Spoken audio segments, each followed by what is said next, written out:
Yep. Turning into a hippie my old age. I guess that's not too bad. Worse thing to be than a hippie, I guess. Well, as long as you're doing something, not just sitting around.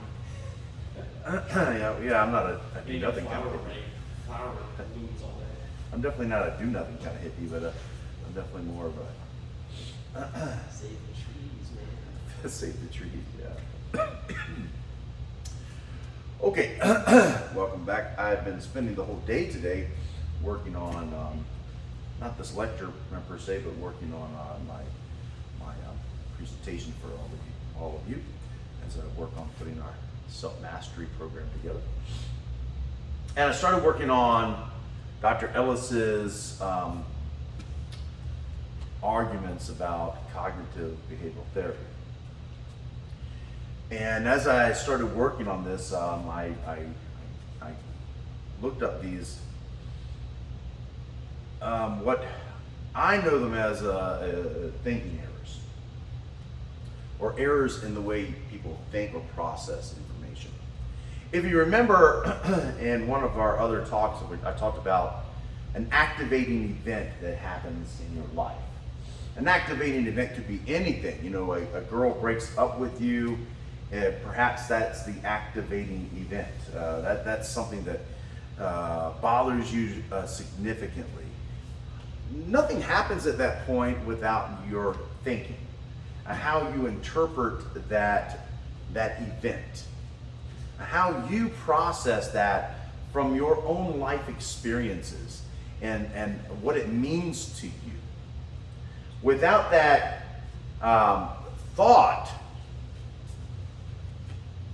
then nothing happens. You can't have an activating event and then just a consequence based on no kind of thought or no kind of response or reaction to the event on your part.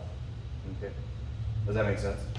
Your girl breaks up with you and you do nothing, and then the girl breaks up with you. The girl breaks up with you and you're devastated, and now your life means nothing without her, and you can't go on, and you're going to die without this person. Now your thinking is what's influencing your actions or your reactions.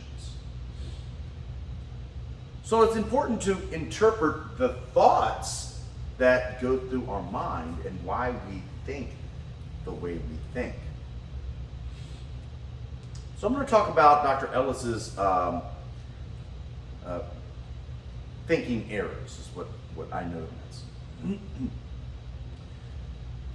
There's a few of them, so I'm going to go through them one at a time, and I want you to kind of decide or ask yourself, is this the way I think? Or do I know somebody who thinks this way? The first one, and you might want to write it down, is the need for everyone to approve of me. Now you might know this, they're known as people pleasers. And they're everywhere. They're everywhere. You either know a few people who are people pleasers, or maybe you're a people pleaser. These people pleasers say yes to everyone and everything. In fact, they may be, a tough guy in one group and a super sensitive tree hugger in the next group. They're going to do everything they can to try to be your friend, and they perpetually lie to fit in to other people's narratives. They agree with opinions. In fact, they agree with opinions they don't actually agree with. They compliment people's maybe outfits, which they don't even like. They'll do and say anything just to make you happy. Well, why do people compromise their own sincerity? Why do they compromise their own opinions? They have this running thought in their head that they need everyone to approve of them, because if they don't have everyone approving of them, they feel somehow less. This is one of the filters that we run our thoughts through. Imagine if you're a people pleaser. Someone becomes upset with you. The likelihood that you process the information through your mind, and your mind saying, I need for this person to like me and accept me, I'm going to throw my values out the window. Definitely possible. Do you know anyone like that? I know several people just like that. So they run this kind of thought into their mind, so their reactions to an event may be heavily inspired or influenced by this negative thought. They need everyone to approve of them. Another one may be, I must avoid being disliked by anyone. Not just approved of everyone, like everyone needs to be their friend. I cannot be disliked by anyone, similar to the first point. I mean, who likes to be disliked in the first place? No one likes to be disliked by people. To avoid being disliked, though, they'll maintain friendships with people they don't personally enjoy even being around. They just don't want to be on the wrong side of this person. So they'll interpret a narrative that comes in or an activating event that comes in, and just because they don't want you to dislike them, not just approve of them, but they don't want you to dislike them, they'll do and say anything. You could be a complete jerk to them. And they'll do whatever it takes to make sure you like them. They're being inauthentic. They're being deceitful just because they can't take being unliked. You know a person like that?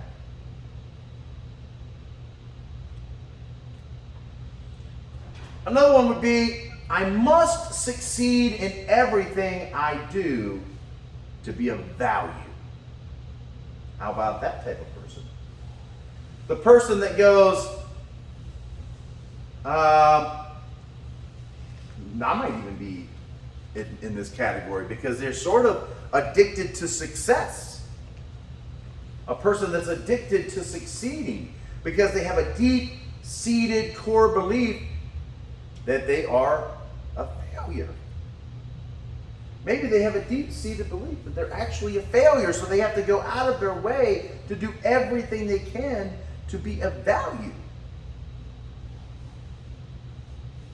Maybe their parents or teachers made them feel like nothing they ever did was good enough. Maybe they made a mistake in their lives that ruined their lives. So maybe they spend the rest of their time in their adult lives trying to work out this core belief that they are a failure and how they'll never amount to anything. As a result, they tend to feel like if they're not doing something of value, they're a bad person.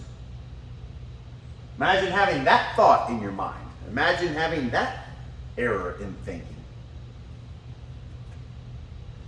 So some of these things, or all of these things, we run through our brains when an event happens.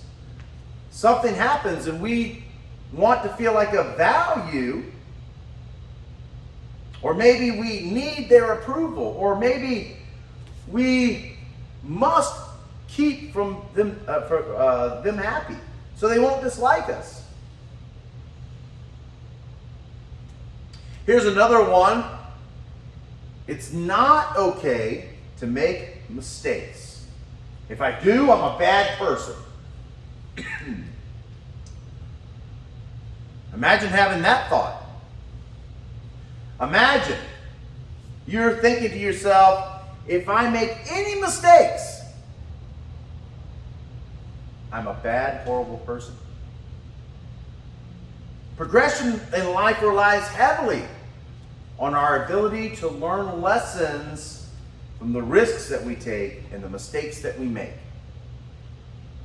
Unfortunately, there's millions of people who will never step outside their comfort zone and take risks because they believe that every mistake they've ever made defines exactly who they are and their capabilities in life. They see mistakes as, they don't see mistakes as learning opportunities, but they see mistakes as their own incapabilities and insignificance.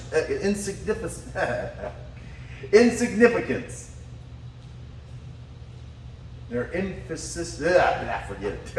I'm not even going to try. Inefficiencies. So, they think if they made any kind of mistake at all. Now imagine if you had 1, 2, 3, or 4 of these errors in the way you process your information, the way you see the world. This would be a travesty, a crime against your own personhood. But this is the way we all process in some way or another. Another one of these steps here is other people should strive to ensure that I am always happy. Oh, this is a good one. While it's easy to look at this rule and believe it only applies to a small minority of people, it's not true. There is no denying there are people in this world who feel like they are completely entitled to be taken care of and appeased by everyone, from their family, strangers, immediate friends. And they're people that carry on this belief throughout their whole entire life. In fact, when people don't go out of their way to please them, they feel personally assaulted. They feel offended. They complain when people said something which, should have been considered normal to other people.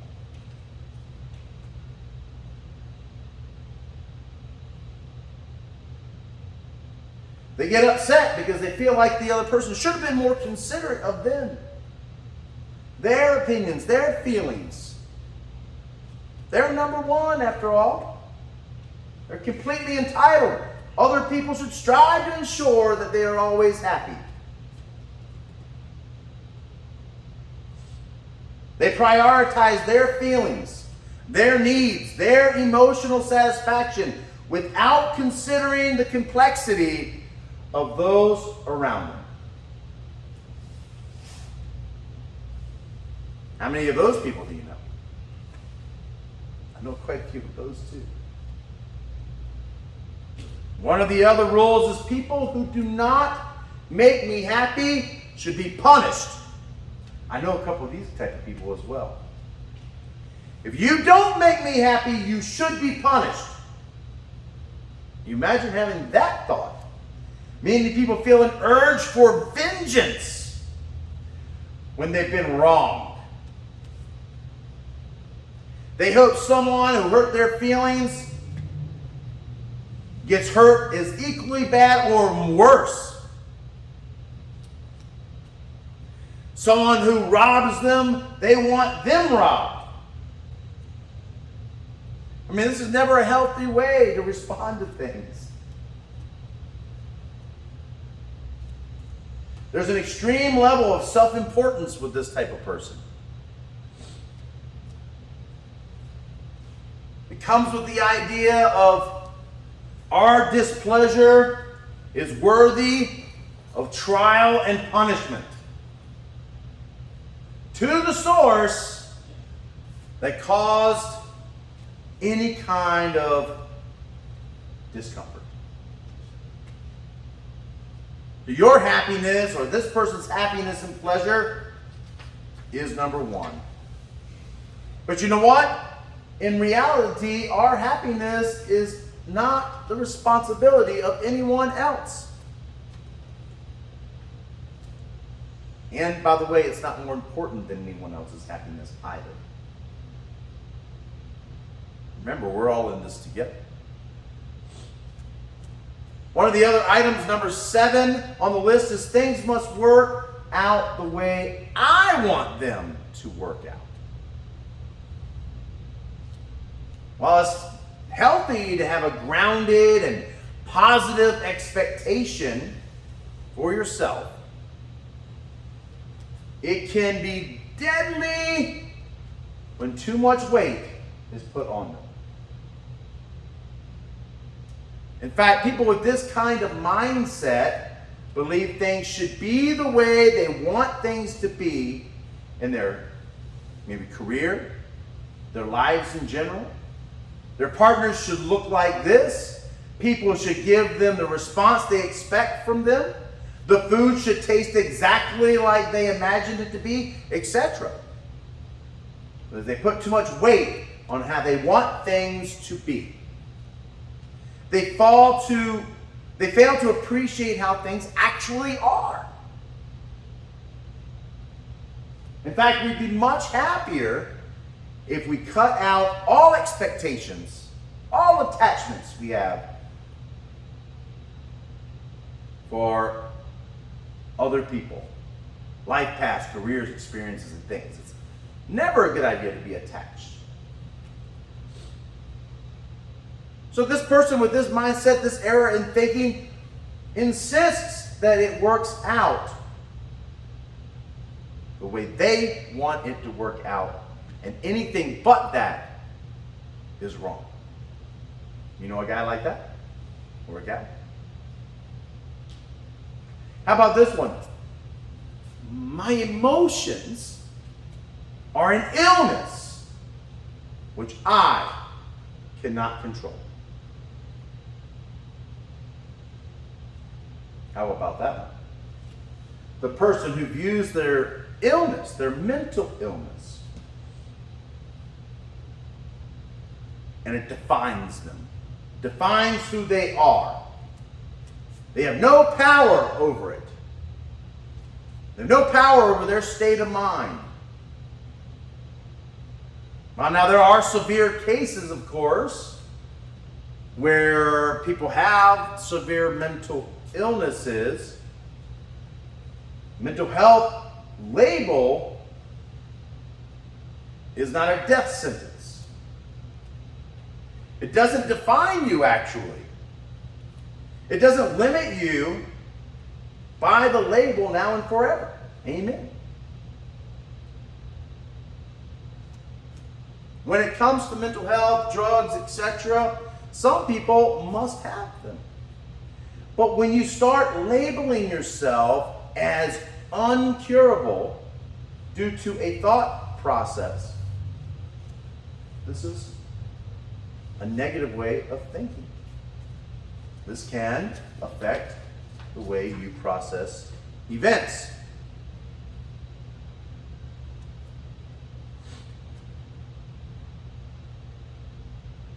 The next one is, I can feel happy in life without contributing back in some way.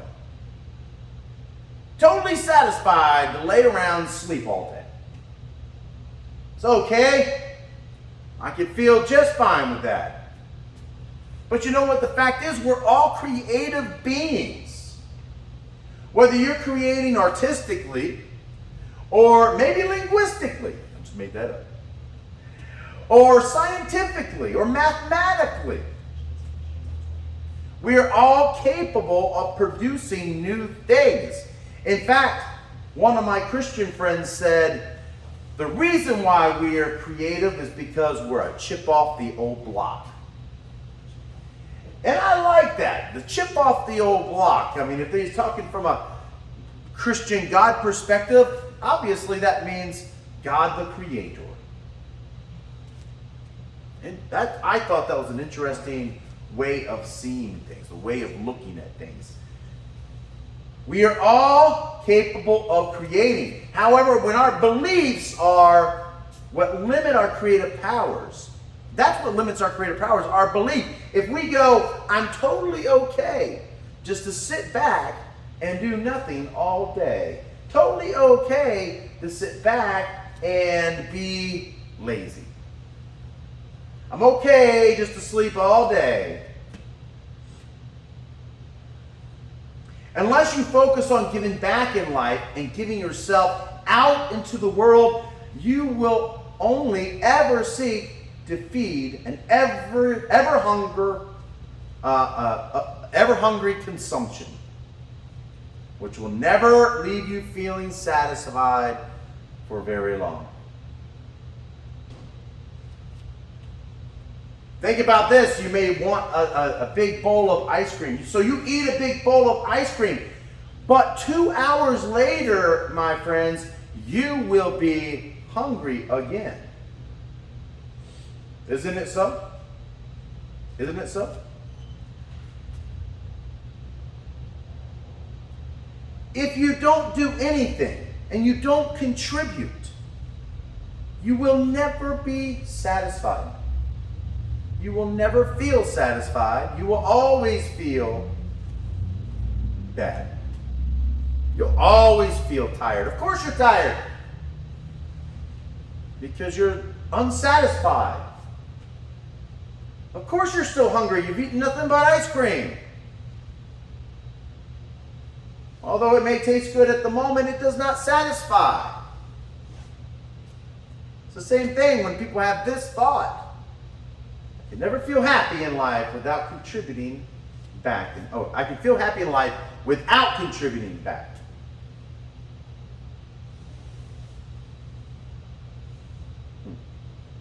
Here's another one. Everyone needs to rely on someone stronger than them. It's a belief some people have. Most of us can pinpoint someone as the cause of our emotional and mental anguish and issues. Whether it's a father abandoning them, a girlfriend leaving them, a parent being too coddling,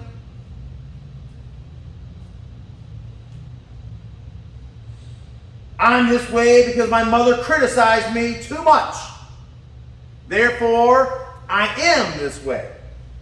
My teacher humiliated me in school when I was 5. Therefore, I don't like going to school.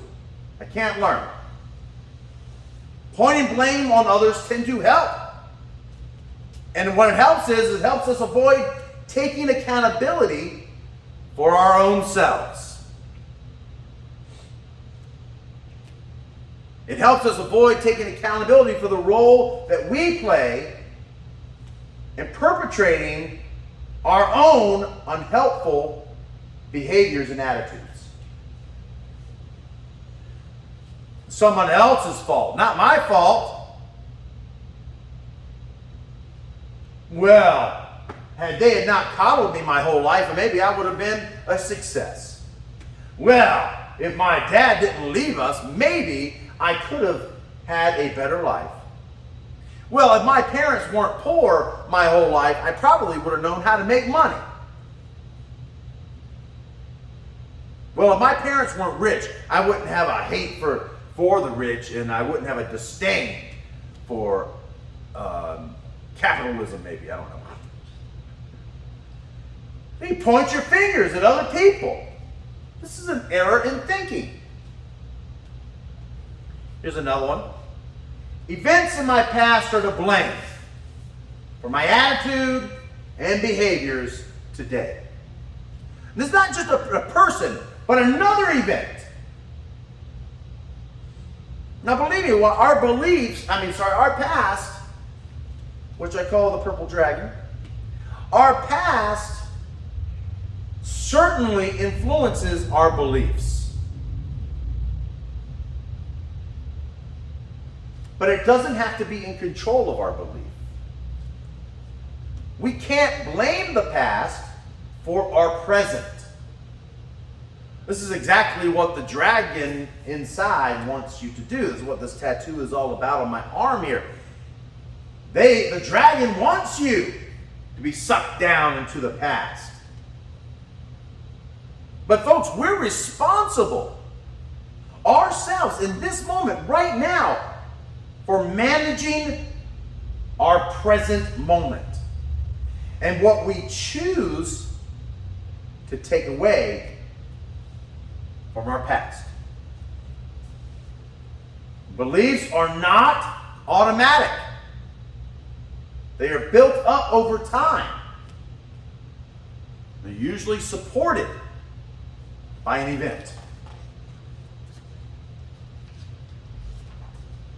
Does that make sense? You're not defined by it. You don't have to be defined by it.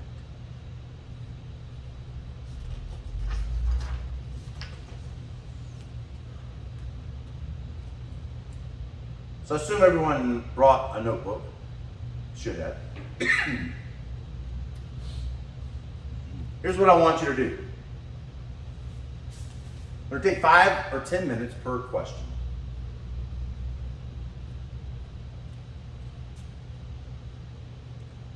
First question. What areas or situations do you recognize any of these points in your own life? What situations have you had where you've interpreted an event through those standards? Now, the standards I just talked about are pretty universal. We feel a lot of those things that I just talked about. Is it possible that you made a decision on something based on a misinterpretation or a thought like one of these? Is it possible?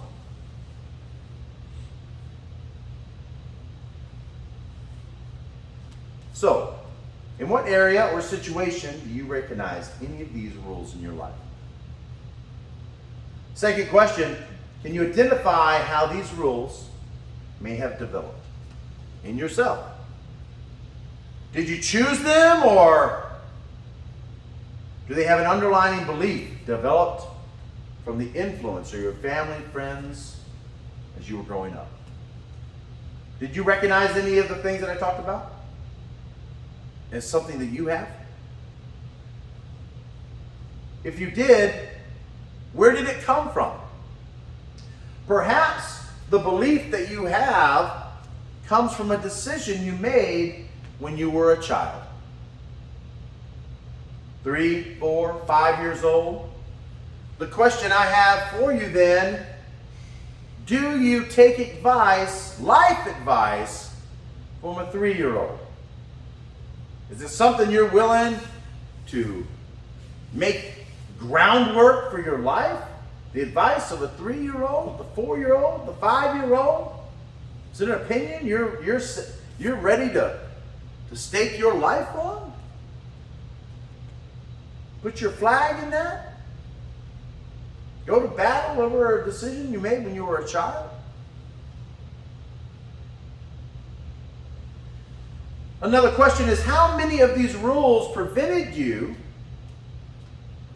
or limited you from achieving the things you really want in life? How many of the things that I talked about have limited your ability to achieve what you could have achieved in life? Had you just interpreted the event differently and not through the lens of these, what Dr. Ellis calls his rules? And the last question I want you to look at is, what changes can you start making today to start building new beliefs into your life? How can we replace these beliefs?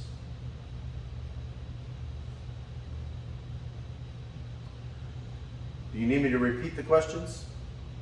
for the exercise? You got it? You got them all? Do you want me to repeat any of Dr. Ellis's rules? No? You got it? Okay. So examine it and see if you can pick away at your internal state, your internal thought processing, your internal beliefs, your core beliefs about yourself. See why they are the way they are. Can we replace them? Can we change them? Why do we think that way? Where do they come from? Is it a belief that we had when we were a kid? And are we willing to stake our ground, put our flag in the ground over the opinion of a baby? That doesn't make much sense to me.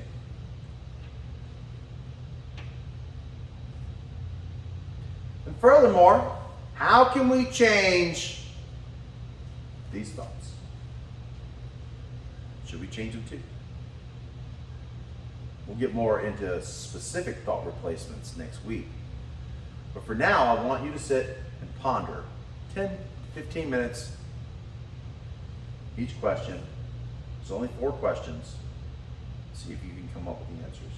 Okay?